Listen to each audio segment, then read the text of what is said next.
Hello everyone, I'm Karan Nigal. I'm presenting you a statistics-backed, factual, and well-researched perspective on one of the nation's most important policy tools, that is, government scholarship schemes and their implementation. A scholarship is not a charity; it's an investment by the state.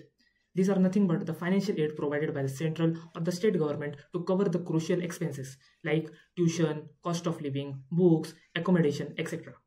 for the students from the backward sections and the marginalized societies. A scholarship is an essential tool for social inclusivity and truly democratize education for all. It directly allies with the Article 46 of the Indian Constitution, which mandates the state to promote the educational and economic interest for the weaker sections of the societies. This is particularly useful in a country like India, where the annual tuition fees could soar as high as 3 to 5 lakh rupees a year. Now, having seen what are the scholarships, let's take a deep dive on the evolution of the policies and the constitutional mandate of scholarship schemes in India. Our commitment to the human capital development is evident from the beginning. In the pre-independence era, the pioneering efforts of Dr. B.R. Ambedkar led to the very first scholarship for SC and ST students in 1921, setting the precedent for affirmative action. Post-independence era, this was instrumented in the policy. Beyond Article 46, the first 5-year plan explicitly prioritized social sector fundings. The Kothari Commission, in its report, reportedly recommended a national level system for merit and need-based scholarships to identify and nurture the talents in the country. A major policy inflection point came in the post-Mandal era after the implementation of recommendations of Mandal Commissions in 1990. Scholarships for OBCs were systematically allocated.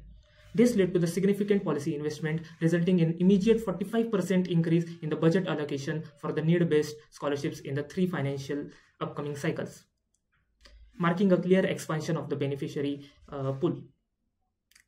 This history culminated in the National Scholarship Portal, which currently hosts almost 143 scholarship schemes, catering to students from the school level to PhD level. Now, having seen the brief history of scholarship, let's take a look at the categorization and the key schemes in the focus currently. Scholarships in India are broadly categorized on the basis of source of funding, the targeted group, and the authority concerned.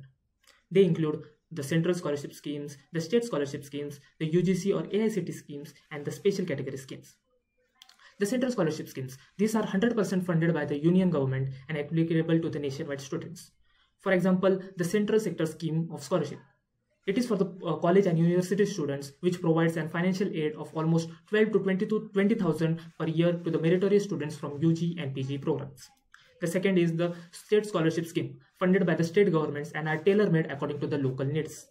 For instance, Rajeshri Shahu Maharaj Merit Scholarship in Maharashtra is allocated to the students of economically backward sections. The UGC or AICTE schemes, like Pragati scheme, which offers financial aid to encourage higher educations among the girls. There are also special category schemes which include post-matric scholarship for OBC, ST and SC students, the pre-matric scholarship for the religious minorities, and the national overseas scholarships for the PWD students. Now, let's take a look at how these various scholarship schemes are actually implemented into the system. The implementation framework is centralized through the National Scholarship Portal, NSP, and also various state-specific portals like MahaDBT for Maharashtra. The platform facilitates a thorough, digital, and effective workflow. The workflow is as follows. First, the student registers and applies for a specific scheme and uploads the required documents. Second, verification. The concerned authority verifies the documents digitally. Third, disbursement. Funds are disbursed into the student's Aadhaar link bank account via DBT, that is, direct beneficiary transfer. Now, the introduction of DBT has been transformative. It represents a policy shift from complex check-based system to direct electronic transfer.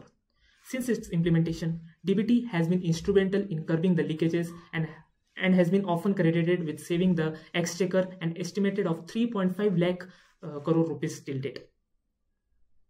This system ensures funds are reached and intended beneficiary directly, eliminating the middleman. Now, having seen the implementation, let's quantify some of the major impact these scholarship schemes have made into the society. The cumulative impact of these schemes is enormous and measurable across the social fabric. Scholarship schemes in India have benefited almost 18 million students and have collectively disbursed funds worth 3,700 crore rupees. In public schools, the scholarship has been driven marked improvements over last decade. Absenteeism has been reduced by 35%, the dropout rates have been reduced by 18%, the gross enrollment ratio has been increased by robust 15%. In higher education also, the gross enrollment ratio for students have been surged to 28 to 30%, which is almost the national average. The gender parity has been increased. Almost 50% of the scholarship is being benefited by the girls when it comes to the minorities, demonstrating a powerful positive impact on the gender parity in educational access. The data is clear. The scholarship schemes are not merely funding the education, they are driving fundamental, measurable shift in access, equity, and retention. Even though there are some of the positive impact, there are several major concerns threaten the sustainability and effectiveness of these schemes. The first major concern is regarding the decline in fund allocation and beneficiaries, the most pressing issue. Following the COVID-19 pandemic, the number of beneficiaries under the SC schemes have reduced by 50%. Compounding this, we saw staggering 60 lakh dropouts among the SC and ST students in the public schools during the pandemic years. Furthermore, the funds allocated to the higher education scholarship schemes were reduced by 17%. In the crucial national overseas scholarships, report indicated that over 50% of the eligible students have not been allocated their funds in the previous year. The second major issue is regarding the corruption and the fraud. While the DPT has stopped the direct cash corruption, the systematic fraud still exists. The current CAG report cited that over 450 crore rupees in the scholarship funds were categorized as misapproved, lapsed and underutilized in the last 3 major financial years, often involving collusions between institutions and middlemen. The third major concern was regarding the institutional financial strain. The chronic display in the scholarship payment cripples the education institution. For an average private unaided college, an estimated 30 to 40% of its working capital is reliant on the timely disbursement of student scholarship funds, directly impacting the faculty salaries, infrastructure maintenance, and the quality of education overall. The fourth major issue is about the technical and administrative failure. Going beyond the general technical issues, data from the National Scholarship portal has revealed that 18% of the applications were rejected or are pending due to document verification levels, like Aadhaar issue or Aadhaar bank issues. This highlights the need for the robust technical auditing. The fifth and the last major issue is about the exclusion of economically weaker sections among the general poor class. From the many scholarship schemes which are targeted based on the caste or tribe, leave significant sections of the needy populated uncovered. Now, having seen these major issues, there are also some of the reforms recommended. To overcome these structural problems, a multi-pronged reform strategy is instrumental. The first reform recommended is the budgetary and policy commitment. To fulfill the constitutional commitment to increase the budget allocated to the education to 6% of the GDP as per the national education policy. To immediately increase the funds allocated to the most underfunded schemes like PMS and NOS to match the actual demand. The second reform is to technological overhaul and audit. To implement AI workflows into the NSP portal to significantly improve the verification process. Machine learning models can be trained to detect patterns of fraudulent income certificates or to identify multiple applications from the same device cluster, providing an early warning system. To adopt cutting-edge technologies like blockchain for funding tracking. An immutable ledger could guarantee transparency, reduce the average fund disbursement time from the current 60 days to less than 7 days, drastically improving the efficiency and curbing the corruption. The third reform is the governance and inclusivity. To form a national level committee to historically rethink about the inclusivity of various schemes, especially addressing the EWS categories, and to update the income ceilings that have been static for years.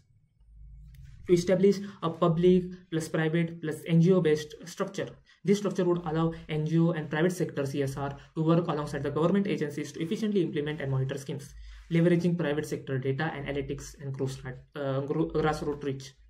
Now, having thoroughly and deeply analyzed the topic, from its historical roots and constitutional backing to its quantifiable impact and urgent need for reform, I leave it to your consciousness to decide and conclude about its future trajectory of the topic.